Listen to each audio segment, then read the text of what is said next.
నమస్తే. సంవత్సరానికి 2 లక్షల ఉద్యోగాలు ఈ మాట కాంగ్రెస్ పార్టీ మేనిఫెస్టోలో పెట్టరు.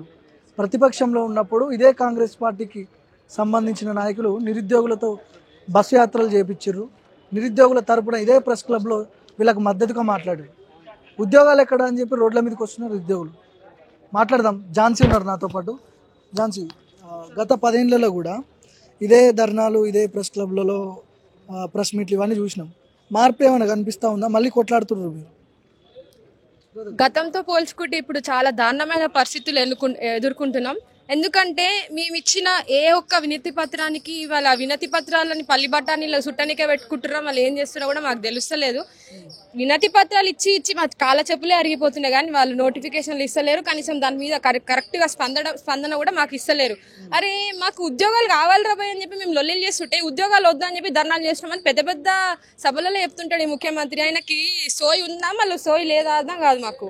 మేము ఏమని ఇదే ప్రెస్ క్లబ్కి వచ్చిండు ఎలక్షన్స్కి ముందు వచ్చి స్టూడెంట్స్ని, నిరుద్యోగ యువతను అందరికీ మీకు 2 లక్షల ఉద్యోగాలు కల్పించే బాధ్యత నాదని చెప్పి హామీ ఇచ్చిండు. ఇచ్చి అట్లా దొంగ ఓట్లు వేయించుకుని ఈరోజు అది ముఖ్యమంత్రి అయినావు. సరే అయినావు, నీ సావేదో నువ్వు చస్తున్నావు. మళ్ళీ మా పరిస్థితి ఏంది? మేము ఇట్లానే అయిపోవాలా? ప్రతి సభలో 60,000 ఉద్యోగాలు ఇచ్చినాం నిరుద్యోగులు అసలు ధర్నాలు చేస్తున్నారు. ఏమని చేస్తున్నారు ధర్నాలు? ఉద్యోగాలు ఎక్కువైనాయి, మాకు ఉద్యోగాలు సరిపోతున్నాయని ధర్నాలు చేస్తున్నారు అని చెప్పి అంటున్నారు కదా.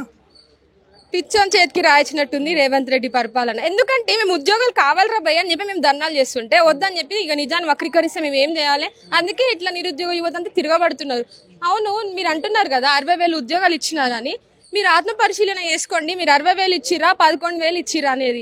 గత ప్రభుత్వం ఇచ్చిన ఉద్యోగాలకి మీరు రిక్రూట్మెంట్లు ఇచ్చుకుంటా, దానికి అపాయింట్మెంట్ ఆర్డర్స్ ఇచ్చుకుంటా మీరు 60,000 ఇచ్చినామని చెప్తున్నారు. సరే మీరు అన్నట్టే 60,000 ఇచ్చిరని అనుకుందాం. మీరు 2 లక్షలు ఇస్తున్నారు కదా, మళ్ళీ మిగతా ఉద్యోగాల పరిస్థితి ఏంది? మళ్ళీ మిగతా ఉద్యోగాలు ఎక్కడ పోయినాయి కదా? గవర్నమెంట్ కి 2 ఏళ్లలో అప్పుడే ఉద్యోగాలు అంటే ఎక్కడి నుంచి వస్తాయి? వాళ్ళన్నది ఆర్థిక అప్పుల కుప్పగా మారింది తెలంగాణ అని చెప్పి వాళ్ళే చెప్తున్నారు. డబ్బులు ఇవ్వంటున్నారు. నోటిఫికేషన్ ఏడు నుంచి తీసుకురావాలి? ఇప్పుడు రాష్ట్రం నడపాల్సిన ఆయన తెలివి లేదు ఆయనకి. ఎందుకంటే ఇప్పుడు దివాలా తీసిన రాష్ట్రంగా మనల్ని చూపిస్తున్నాడు. పెట్టుబడులు రావు, ఏం రావు. సరే ఇప్పుడు ఈయన అంటున్నాడు కదా నాకు దగ్గర ఇప్పుడు రాష్ట్ర ఖజానా లేదు అని. మళ్ళీ అందాల పోటీలు ఎట్లా పెట్టిండు? మళ్ళీ అందాల పోటీలు పెట్టినవి నీకు నిరుద్యోగ యువత నా బతుకులు నాశనం అయితే నన్ను సోయలేదా? మళ్ళీ వీళ్ళ పరిస్థితి ఏంది? అక్కడ పెట్టిన పైసలు ఏందో వీళ్ళ రిక్రూట్మెంట్ ప్రాసెస్ లో పెట్టి వాళ్ళకి నువ్వు జాబ్లు ఇస్తే వాళ్ళు అడ్మినిస్ట్రేషన్ నడుపుతారు కదా, రిఫార్మ్స్ తీసుకొస్తారు, తెలంగాణ రాష్ట్రాన్ని ఇంకా తెలంగాణ బంగారు తెలంగాణ నేసి చూపిస్తారు కదా. నువ్వు చేసేది లేదు, సచ్చేది లేదు, కానీ ఇవే అన్ని అడ్డగోలుగా ఇష్టం వచ్చినట్టు మాట్లాడడం జరుగుతుంది. అదే చెప్తున్నారు రేవంత్ రెడ్డి గారు, మీరు కనుక ఎలక్షన్ కి పోయే ముందు కనుక నోటిఫికేషన్ ఇవ్వకపోతే మీ పరిస్థితి చాలా దారుణంగా ఉంటుందని నేను హెచ్చరిస్తున్నాను. వీళ్ళు ప్రతిపక్షంలో ఉన్నప్పుడు మీకు నిరుద్యోగులకు కొన్ని హామీలు ఇచ్చారు. ఆ హామీల ప్రకారం, ఆ టైం టేబుల్ ప్రకారం ఎన్ని ఉద్యోగాలు రావాలి, ఎన్ని నోటిఫికేషన్లు రావాలి, వాళ్ళు ఏం హామీ ఇచ్చారు మీకు? ఏడాది తిరిగే లోపే 2 లక్షల ఉద్యోగాలు ఇస్తామని చెప్పారు. ప్రతి ఏడాది జాబ్ క్యాలెండర్ ఇచ్చి ఆ జాబ్ క్యాలెండర్ కి చట్టబద్ధత కల్పిస్తానని చెప్పినావు. మళ్ళీ ఎక్కడ పోయినాయి? ఇది ఎక్కడ చెప్పారు? సరూర్ నగర్ స్టేడియంలో యువ సంఘర్షణ సభ పెట్టి ప్రియాంక గాంధీ వచ్చి యూత్ డిక్లరేషన్ లో భాగంగా ఇవన్నీ చెప్పడం జరిగింది. 4,000 నిరుద్యోగ భృతి ఇస్తానని చెప్పినావు. ఇచ్చినావా? అది సరే, నిరుద్యోగ భృతి పక్కన పెడితే ఈ జాబ్ అంశాలు ఎక్కడ పోయినాయి? చట్టసభల్లోనే కదా నువ్వు ప్రకటించినావు జాబ్ క్యాలెండర్. బట్టి విక్రమార్క గారు చట్టసభల్లోనే జాబ్ క్యాలెండర్ని ప్రకటించిండు. మళ్ళీ అక్కడ ప్రకటించిన జాబ్ క్యాలెండర్ ఇంకా ఎందుకు అమలు కాలేకపోతుంది అంటే చట్టసభలలో ప్రకటించిన వాటికే దిక్కు లేదు. ఇంకా రోడ్ల మీద సభలు పెట్టి పెద్ద పెద్ద సభలు పెట్టిన దాంట్లో మాకు ఎక్కడ ఉంటుంది, మాకు ఎట్లా ఇవ్వగలుగుతాం అని చెప్పేసి మీ క్రెడిబిలిటీని మీరు ప్రూవ్ చేసుకుంటున్నారా? What are you trying to convey to the unemployed youth of Telangana? Is this what you do? మిమ్మల్ని ఎలక్ట్ చేసుకునేందుకు ఇదేనా మాకు మీరు ఇచ్చే గతి? లోకల్ బాడీ ఎన్నికలకు రంగం సిద్ధం చేసుకుంటుంది ప్రభుత్వం. రేపో ఎల్లుండో, ఈ మంత్లోనూ నెక్స్ట్ మంత్లోనూ నోటిఫికేషన్ వస్తుంది. మీరు ఏదైతే రోల్ ప్లే చేసారో లాస్ట్ టైం ఎలక్షన్లో, అసెంబ్లీ ఎన్నికల టైంలో, అదే రోల్ మళ్ళీ ప్లే చేసే అవకాశాలు ఉన్నాయి. వీళ్ళకి నెగిటివ్గా ప్రజల్లోకి, గ్రామాల్లోకి వెళ్ళడం అట్లాంటి కార్యక్రమాలు ఏమైనా చేస్తున్నారా? మేము ఖచ్చితంగా కాంగ్రెస్ పార్టీని ఓడగొట్టే దిశగానే మేము ఉద్యమాలు చేస్తాం. ఎందుకనంటే ఈ ముఖ్యమంత్రి అనేటోడు నిరుద్యోగులు బాధపడితే వాళ్ళు ఏమన్నా ఇట్లా ఆందోళన చెందితే వాళ్ళకి భరోసా కల్పించి, లేకపోతే వాళ్ళకి ఆత్మస్థైర్యాన్ని నింపే విధంగా నీ పాత్ర ఉండాలి. కానీ వాళ్ళని కించపరిచే విధంగా, వాళ్ళ మనోభావాలని దెబ్బతీసే విధంగా నువ్వు వ్యవహరిస్తే ఎవడుకుంటాడు? నీ అమ్మ జాగిరా లేకపోతే నీ జాగిరా? నువ్వు తెలంగాణ రాష్ట్ర ముఖ్యమంత్రి అయినప్పుడు ప్రజల బాగోకులు చూసుకోవాలి, అంతేగాని నీ ఇష్టం వచ్చినట్టు నువ్వు పరిపాలన చేస్తే ఎవడు ఒప్పుకోడు. మేము చదువుకున్న వాళ్ళం, మాకు రాజ్యాంగం తెలుసు, తెలంగాణ ఎట్లా ఏర్పడ్డదో తెలుసు, తెలంగాణ తెచ్చిందే నిరుద్యోగులు.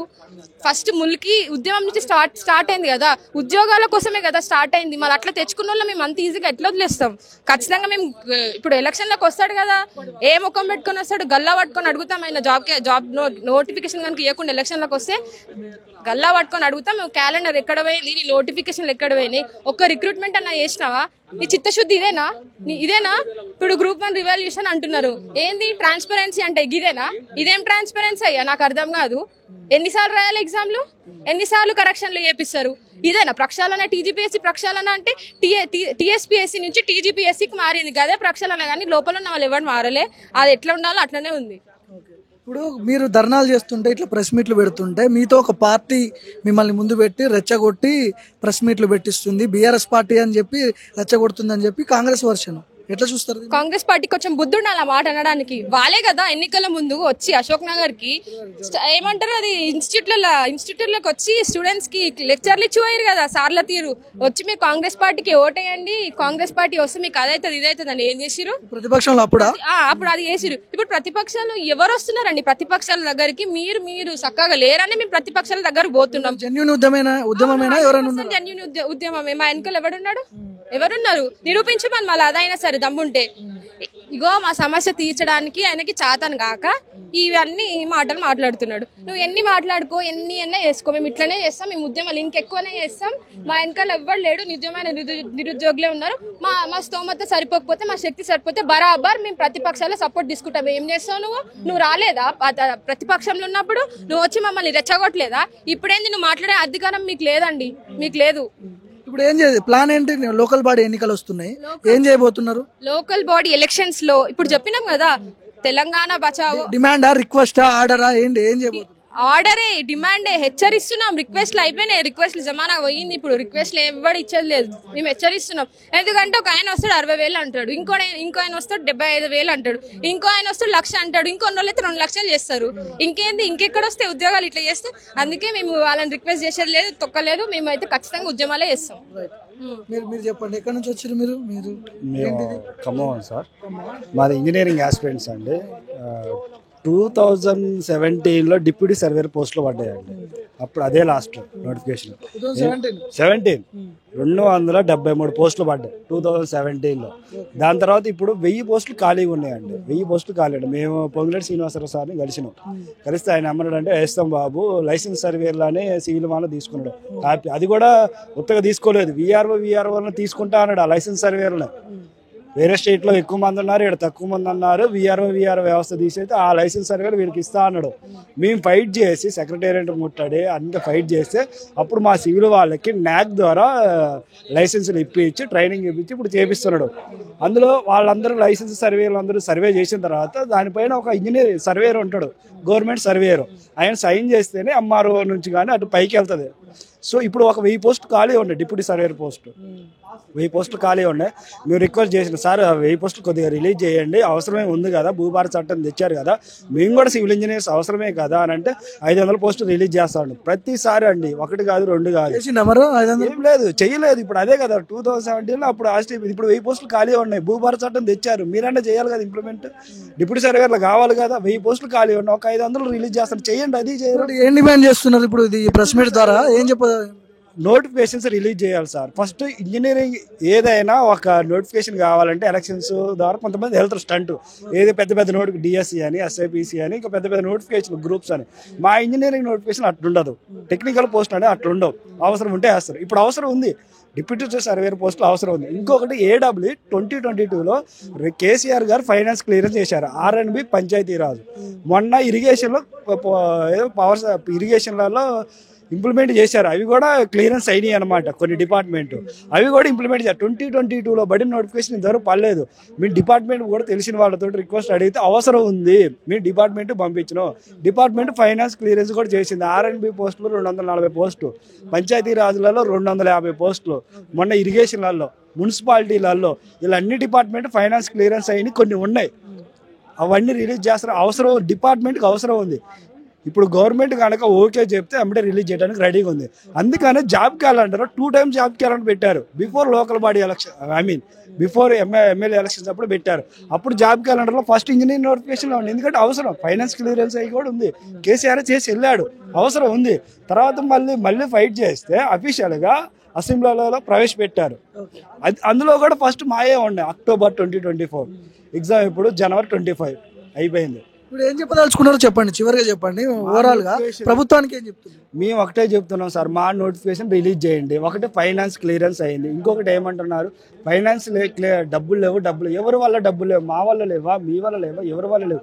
మీరు వచ్చిన తర్వాతనే లేవు కదా, స్టేట్కి డబ్బులు లేనిది మీరు వచ్చిన తర్వాతనే కదా. మేమందరం అంతకుముందు జిఎస్టీ కట్టినాం, ఏ గవర్నమెంట్ ఉన్నా మేము జిఎస్టీ కట్టినాం, ఇప్పుడు కూడా జిఎస్టీ కడుతున్నాం. ఎవరి వల్ల లేవు? నీ పాలన వల్ల లేవు. నీ వల్ల వచ్చే ఇన్కమ్ రావట్లేదు. అంత అంత దొంగ పాలన, దొంగ హామీలు, దొంగ మాటలని ఇన్వెస్టర్లు కానీ వచ్చే ఇన్వెస్టర్లు కానీ అందరికి తెలిసిపోయింది. అందుకే మేము ఒకటే కోరుకుంటాం, లోకల్ బాడీ ఎలక్షన్స్ లోపు మాకు నోటిఫికేషన్ ఇవ్వకుంటే మిమ్మల్ని గెలిపించడానికి అయితే ఎంత సాయశక్తులు చేసినాం, ఓడియడానికి ఇప్పుడు అంతే సాయశక్తులు చేస్తాం. అదైతే పక్క. బైపోల్ ఎలక్షన్స్ కూడా వస్తారు ఇప్పుడు, జూబ్లీ హిల్స్. అది కాకుండా ఇంకా అడ్వాంటేజ్ అంటే 10 ఉన్నాయి ఇప్పుడు. ఎమ్మెల్యే కూడా సుప్రీంకోర్టు ఒకవేళ వేట్ వేస్తే 10 మంది పోతారు. ఆ 10 మంది కూడా అడ్వాంటేజ్ అది ఇంకా రచ్చరచ్చ అవుతుంది స్టేట్ మొత్తం. ఆల్రెడీ ఇప్పుడు నీకు మైనస్ ఉంది. ఇప్పుడు మీ ప్రతి ఎవరైనా కదా, మేమే యూరియా కోసం రైతులు అడుగుతుంటారు, వాళ్ళు ఆ పార్టీ ఈ పార్టీ అంటుండ్రు. ఆ పార్టీ ఈ పార్టీ అయితే నీకు ఎట్లా ఓట్లు వేసి గెలిపితే మరి ఎవరు ఓటేసి ఉంటారు? ఇప్పుడు మాట్లాడే వాళ్ళందరూ ఆ పార్టీ ఈ పార్టీ అంటారు, మరి నీకు ఎవరు వేస్తే ఓట్లు వేస్తే నువ్వు గెలిచినావు, అదొకటి. అవునా కదా? ప్రతి ఒక్కరే అంటారు నెగిటివ్. మీరు పాలన మంచిగా చేయండి సార్, ఎవరు ప్రశ్నిస్తారు? ఇప్పుడు మా నోటిఫికేషన్ అయ్యండి, మేము ఎందుకు ప్రశ్నిస్తాం? మాకేమైనా బలిసి వస్తున్నాం మేము? లాస్ట్ టైం ఎగ్జామ్ రాసి 1 to 2 మార్క్స్ పోయిన వాళ్ళు, సిస్టమ్ ద్వారా హ్యాక్ అయ్యి జంబ్లింగ్ ద్వారా అయినా పోయిన వాళ్ళు ఉన్నాం మేము. నోటిఫికేషన్ 2 లక్షలు అన్నాం, ఆశపడ్డాం. ఎట్లుందంటే ఆ టైంలో మేము మిస్ అయిన నోటిఫికేషన్ చివరి వరకు వచ్చింది, మిస్ అయింది. వీళ్ళు ఎట్లా అంటే బిర్యానీ చూపించారు, ఆకలి మీద ఉంటే పప్పు అన్నం తినగా బిర్యానీ తింటా, అట్లా 2 లక్షలు చూపించారు. 2 లక్షల్లో అయినా కానీ కనీసం ఒక 50,000, సరే ఒక 30,000 అయినా వస్తాయి. అందులో మావే వస్తాయని మేము ఓటు వేసినాం. మాతో మా పేరెంట్స్ మా ఫ్యామిలీ అందరితో ఓటు వేయించినాం. మరి నోటిఫికేషన్ ఎప్పటి వరకు వేయకపోతే బిఫోర్ లోకల్ బాడీ ఎలక్షన్ లోపు వేయకపోతే మిమ్మల్ని గెలిపించడానికి అయితే ఏ సాయశక్తులు చేసినాం, ఇప్పుడు ఓడియడానికి కూడా అంతే చేస్తాం.